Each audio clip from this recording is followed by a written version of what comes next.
Pessoal, boa tarde. Meu nome é Gabriel. Eu sou estagiário de iniciação científica do LAEA, né, que é o Laboratório de Análises Hídricas e Ecologia Aplicada.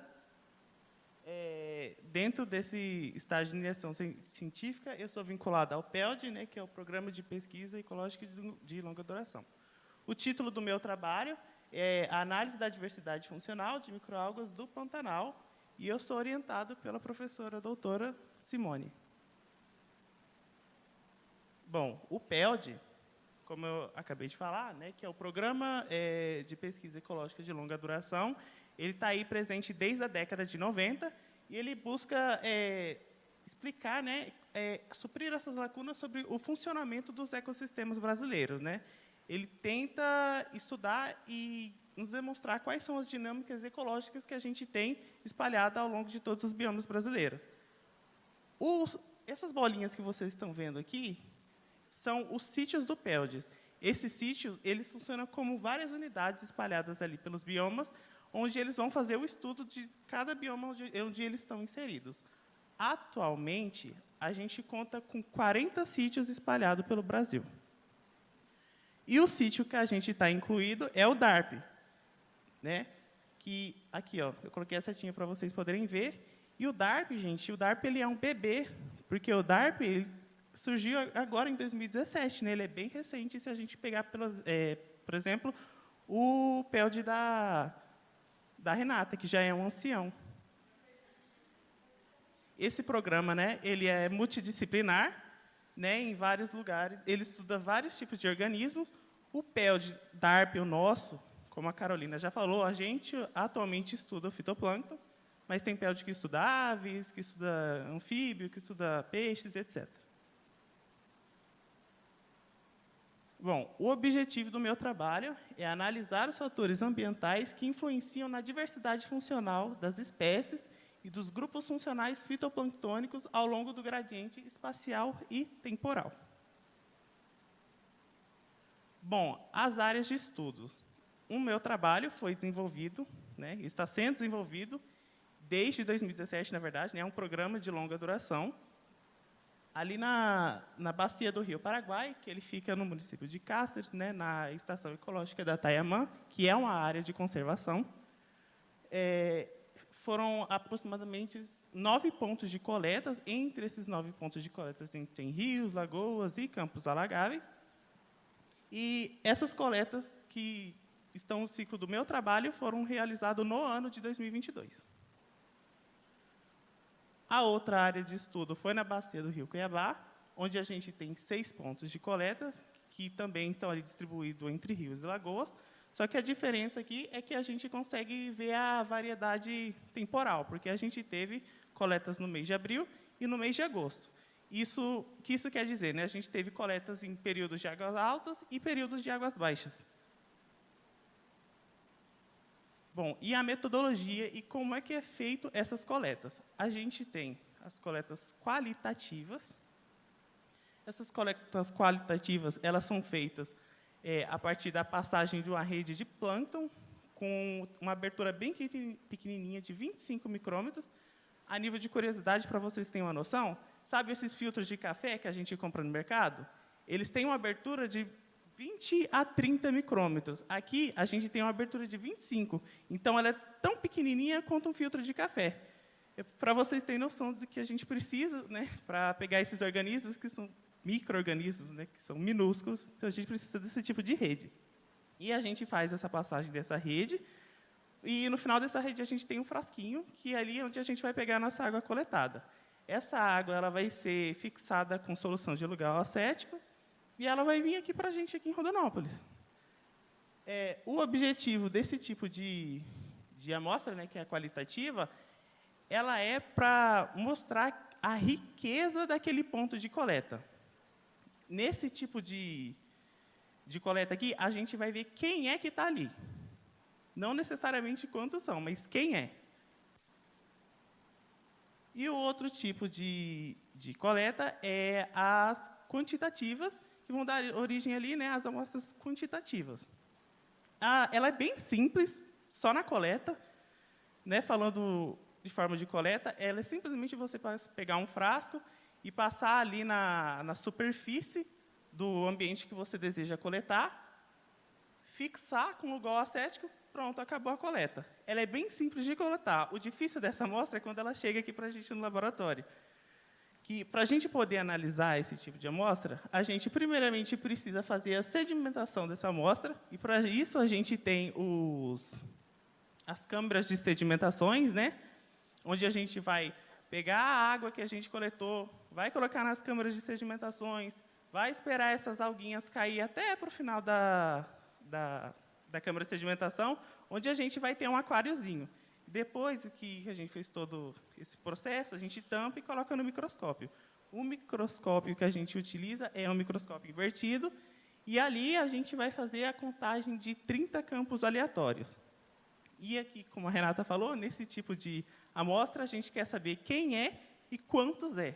Aqui a gente vai conseguir ver a abundância de indivíduos coletados naquele campo. Bom, e a identificação? Para a gente fazer a identificação, a gente utiliza um acervo, né, de literatura que a gente tem lá no laboratório e também os bancos de dados online. O que a gente mais utiliza é o Algbase. O Algbase, ele para o pessoal da ornitologia que está aí, o Algbase é como se fosse o Wikiaves. O Wikiaves está para um ornitólogo, assim como o Algbase está para um ficólogo. E é óbvio, né, a utilização do microscópio para a gente identificar os indivíduos. Bom, depois de fazer a análise, a gente começa a fazer a gestão dos dados. E para a gente fazer a gestão dos dados, né, separei em 3 partes para vocês saberem, que é a parte da densidade, a parte do cálculo do volume e finalizando, né, que a gente distingue ali os grupos funcionais. Aqui eu trouxe para vocês uma comparação de riquezas entre os 2 macrohábitats que a gente analisou, que é a bacia do Rio Paraguai e a do Rio Cuiabá. Aqui, uma coisa importante que eu acho bom ressaltar para vocês, é que nesses 2 macrohábitats, a gente encontrou exatamente as mesmas 8 classes taxonômicas que compôs, né, que fez a composição florística desses locais. Foram exatamente as mesmas 8 classes taxonômicas, sendo elas as que melhor influenciaram ali na riqueza as Ignemafices, ali que é um grupo de algas verdes. Tem que apontar para lá, né? Agora que eu vi. As cianobactérias, as diatomáceas e também as clorófitas, que são outro grupo de algas verdes junto com as Ignemafices.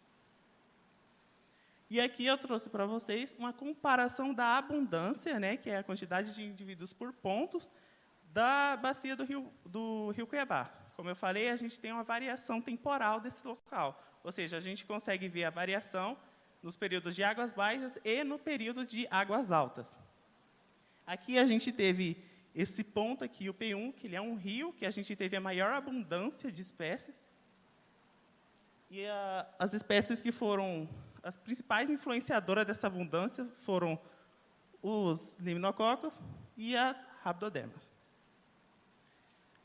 E aqui eu trouxe para vocês ter esse panorama aqui dos pontos, né, onde é rio, onde é lagoa, e como eles funcionam nessa variação temporal.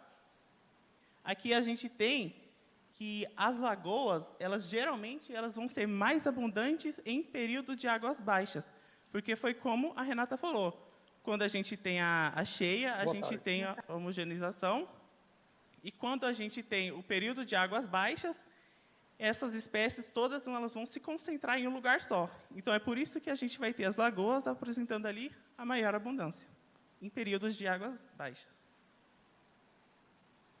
Bom, e aqui, como na bacia do Rio Paraguai a gente não tem uma variação temporal, eu trouxe para vocês uma variação espacial. Aqui são os rios foram os mais abundantes na bacia do Rio Paraguai.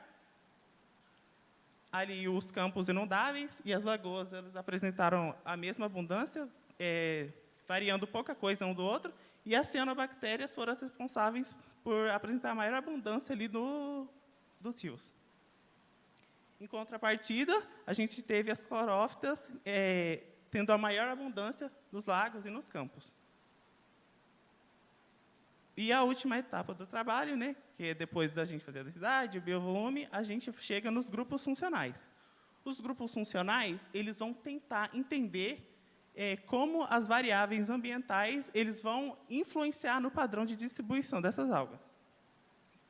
Existem vários tipos de grupos funcionais, só que o mais usual e o que a gente mais usa hoje em dia são os grupos funcionais propostos por Reynolds. E as espécies elas vão ser agrupadas, né? Como que a gente vai separar? Como que a gente vai colocar cada alga em uma caixinha, né? Essas espécies a gente vai separar conforme as características morfológicas, fisiológicas e bioquímicas de cada espécie. Aqui eu trouxe um exemplo para vocês, né? Do grupo M, o grupo Y e o grupo K. Aqui no grupo M a gente tem as cianobactérias, no grupo K a gente tem as diatomáceas, né? E aqui no grupo Y a gente tem as clorófitas. As cianobactérias, né, geralmente, a gente sempre vão ser um grupo bem abundante, porque a gente sempre acha cianobactérias sempre em colônia, né? Então, se a gente faz a contagem, lá em grande parte dos pontos, as cianobactérias vão ser aqui e vão compor a maior parte da abundância daquele ponto. Mas isso não significa que as cianobactérias vão ser sempre o grupo dominante naquele ponto, né? Porque, por exemplo, a gente tem aqui as diatomáceas, que por exemplo, as cianobactérias geralmente vão ser bolinhas bem pequenininhas, cocóides ali, e que talvez elas não dominem aquele campo, porque nós vamos ter as diatomáceas, que vão ser um trambolho de uma alga gigante perto das cianobactérias, que para uma colônia de cianobactéria chegar perto da diatomácea, talvez a gente precise de 50 colônias de cianobactéria para chegar perto de uma diatomácea, por exemplo. A gente já viu aulacoseiras que ocupam o campo inteiro, quase. E, apesar, né, dessa parte aqui dos grupos funcionais, eu não cheguei nela ainda, né, eu não realizei essa parte, eu não cheguei nessa parte do trabalho, porém, a gente já tem trabalhos de grupos funcionais realizados nessas áreas, né? A gente teve esse trabalho aqui, que é da professora Simone, que ele mostra aqui, né, em períodos diferentes, isso aqui é na bacia do Rio Cuiabá. Ele mostra em períodos diferentes quais são os grupos que dominaram nesses lugares. Então, a gente teve ali no primeiro período a aulacoseira, no segundo período a aulacoseira, no terceiro período a aulacoseira. A aulacoseira são diatomáceas, né? Ou seja, são algas que têm uma estrutura, elas são mais robustas, elas têm um aparato fotossintetizante muito mais desenvolvido que as outras algas, do que as cianobactérias, por exemplo, que são algas primitivas, que a gente estuda cianobactérias, sei lá, desde o ensino médio. Elas sempre existiram, elas sempre estão aí e sempre vão estar aí. E também o trabalho desenvolvido no Rio Paraguai. Né? A gente tem ali os grupos funcionais em vermelho, né, que são os que dominaram. Esse trabalho ele foi desenvolvido em 2017 e 2018, e o segundo ciclo foi em 2020 e 2021. Ambos os ciclos foram diferenciados períodos de águas baixas e períodos de águas altas. Aqui a gente tem a distinção dos grupos funcionais que dominaram, e que, diferente do Rio Cuiabá, não foram as diatomáceas que dominaram aqui, e sim as cianobactérias, em sua grande maioria. Aqui a gente tem, a maioria dessas espécies aqui são cianobactérias, com exceção da Yellowtech e do Staurasmo, né? E aqui a gente consegue ver, nesse primeiro ciclo, essas foram as algas que dominaram tanto em período de águas altas, tanto em período de águas baixas, e aqui no segundo ciclo também. E aqui chamar a atenção para um gênero Aphanocapsula, né, que ele dominou ali o ano inteirinho, em todos os ciclos, tanto em cheia quanto em estiagem. E quais são as próximas etapas do meu trabalho, né? Aonde eu estou e para onde eu vou? Atualmente, eu estou no cálculo de densidade, né? Ali coletando, na verdade, fazendo ali um apanhado das medidas das algas. E o próximo passo que eu vou é para o cálculo do biovolume. E depois do biovolume, é aí que eu vou desenvolver essa distinção dos grupos funcionais. Bom, essas aqui foram as minhas referências. E eu gostaria de agradecer à professora Simone, à professora Carolina, ao pessoal do Laboratório da REA, à universidade, e a todos vocês que vieram aqui hoje nos assistir.